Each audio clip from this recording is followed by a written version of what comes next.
Another move, from London to countryside Wilture near Stonehenge, where the boys hunt in the pine forests with pellet guns.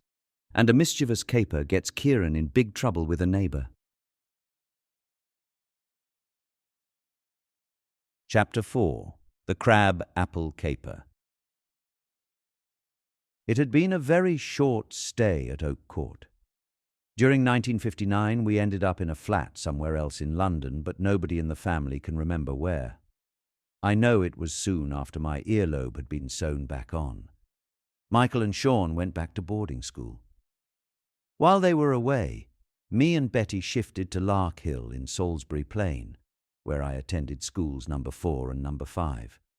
I was starting to become almost human, starting to be more real, taking part where once I had merely been an observer and seeing things I maybe shouldn't have seen. Our new location was a market town region close to Stonehenge. At the end of a long road near our house, a cordoned-off area held the little-known Woodhenge, a ritualistic setting of fossilized wood that druids did sinister things with. It always seemed to be summer at Lark Hill. Maybe that's because we only had one summer there. And I was about to get into trouble with the neighbours. One Sunday, Billy, one of my new friends, and I were having a crab-apple fight across the road from our house near the woods. You can't really eat crab apples, and being small, they're easy to pick up and chuck. When they're rotten, it's even better. But our fight was postponed the moment we noticed a man polishing his car on the other side across from our battleground. He was Kit's old man, a kid I hardly knew. So Billy and I thought of a new game at the same time. In unison, we readied ourselves for a missile launch. We messed that car up good and proper. Just as I leaned down to pick up another handful, I saw every star in the constellation as an open palm whacked me on the back of the head. Billy got the same treatment. Kit's dad had crept up behind and caught us by surprise. He dragged us over the road by the scruff of our shirts and made us start hosing and cleaning his car. What happened next introduced me to the very heart of my protective brother, Mike's modus operandi. He and Sean were on holiday from boarding school when Billy and I did our crab-apple caper. As Kit's father stood watch while we polished his car back to perfection, Mike happened to saunter past. He assumed we were doing what was in those days called bob a job, an old cub charity tradition where you can get paid a shilling, a bob, for odd jobs. We cubs had a chant. We will dib, dib, dib. We will dob, dob, dob. Silly when I think about it now, but there it is. Mike was laughing his head off. He wasn't much interested in being a cub. I would have told him what happened there and then, but instead ignored him, ashamed of my being caught, still shaking under the wrath of our neighbour. Later, when I got home, I told him what happened. His eyes turned to stone. So, he whacked my little brother, did he? Mike said thoughtfully. The incident, I expected, was soon forgotten, and my main interest was that Ted didn't find out. But the next day, Michael came to me while I was feeding my rabbits. "Something in the garage for you, Bird Brain," he announced. Can you believe my nickname was Bird Brain? It is no wonder I was so affected. Whenever they called me Bird Rain, they followed it with a bird sound just to make it abundantly clear.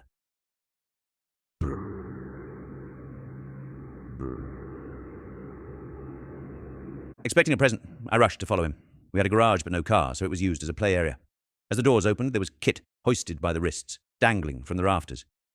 "Kit wants to apologize for his old man's behavior," Michael announced.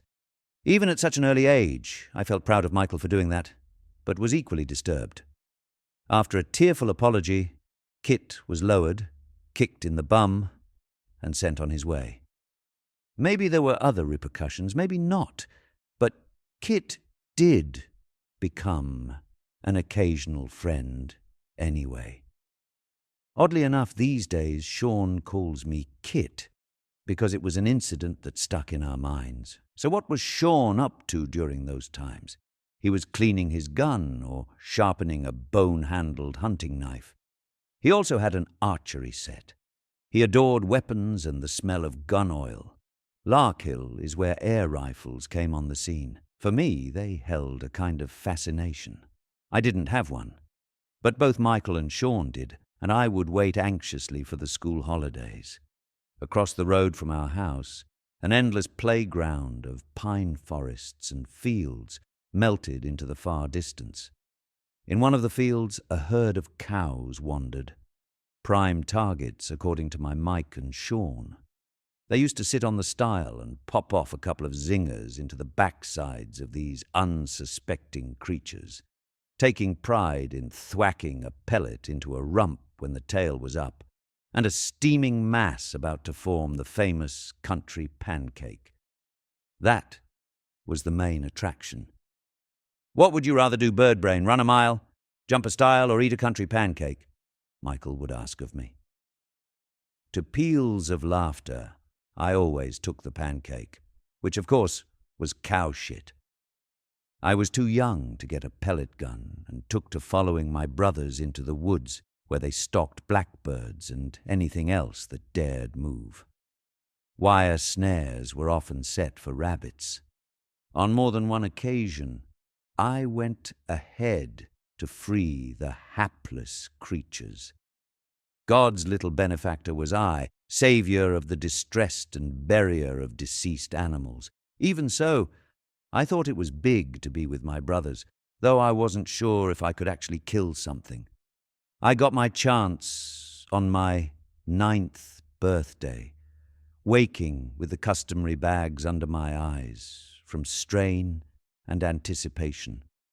An oblong box with a picture of a cowboy shooting red Indians from his horse lay at the foot of my bed. It was the summer holiday, so Michael and Sean were there as my audience.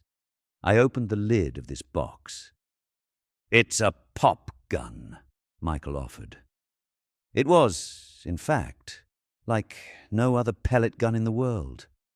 I now know it was the only one, because nobody else would be mad enough to buy one like it.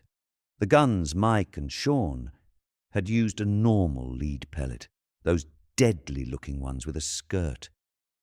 Their guns also had a rifled barrel that sent the pellet spinning accurately to its target. All they had to do was cock the rifle, slip in a pellet, close it, and wallop. One less blackbird or a perplexed cow. On the day I was presented my gun, we sat on the bed and examined this thing with trepidation. My pellet gun required a strange dome-shaped pellet, which no gun shop stocked. You needed instructions to operate it. Pull a lever to cock it and fill it with air, unscrew the business end of the rifle, take out a hollow rod, put the pellet in, screw the rod back, take aim. By that time, the birds had all gone home, chirping in mirth. I never did get to actually kill anything, which was just as well, I suppose. Even if I did get a shot off, the pellet's trajectory was similar to a stream of wee. I think Ted knew an air rifle was not really my scene, so he must have humoured me. Every time we traipsed through the woods in search of a quarry, Mike and Sean would have to stop and stare back at me as I, fumbling uselessly, loading my gun. Few words were needed to describe the scene, but the most appropriate were indeed Birdbrain, brup, brup. They still call me Birdbrain. We were totally unencumbered in our endeavours, always out. There was nobody around, just us. As Ted constantly reminded us, there were 3 basic rules for us boys. You may go no further than the horizon. You must be home before it gets dark.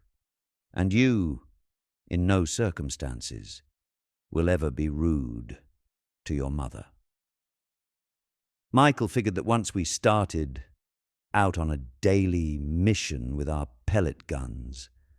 The horizon kept changing anyway. I said we must mark the horizon before we left, and always look back to make sure we could see the house or its whereabouts wherever we went. Sean said we should draw a map, but wasn't that interested, so just kept filling his pellet gun and shooting at passing crows. In any event, each mission ended up way, way beyond any vantage point, but we always got back before dark, because we were starving by then. After we got home from the woods one day, Betty was crying. "It's Old Bay," she said. "He had a heart attack." My mind spun with the thought of his heart attacking him, stick in hand to batter him. Betty took me into her arms. "He's dead, my darling." For a kid of my age, unfettered by any real knowledge about anything much, it was a terrible vision I couldn't fully comprehend. We had no TV, only thousands of board games and millions of comics. The radio was always on, softly burbling with classical music and the news, but I never paid any attention to it. Though I'd had experience of death, it had never been a family member. The term heart attack was alien to me.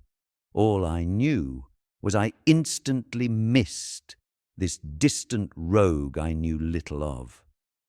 So Grandma Ethel moved in with us.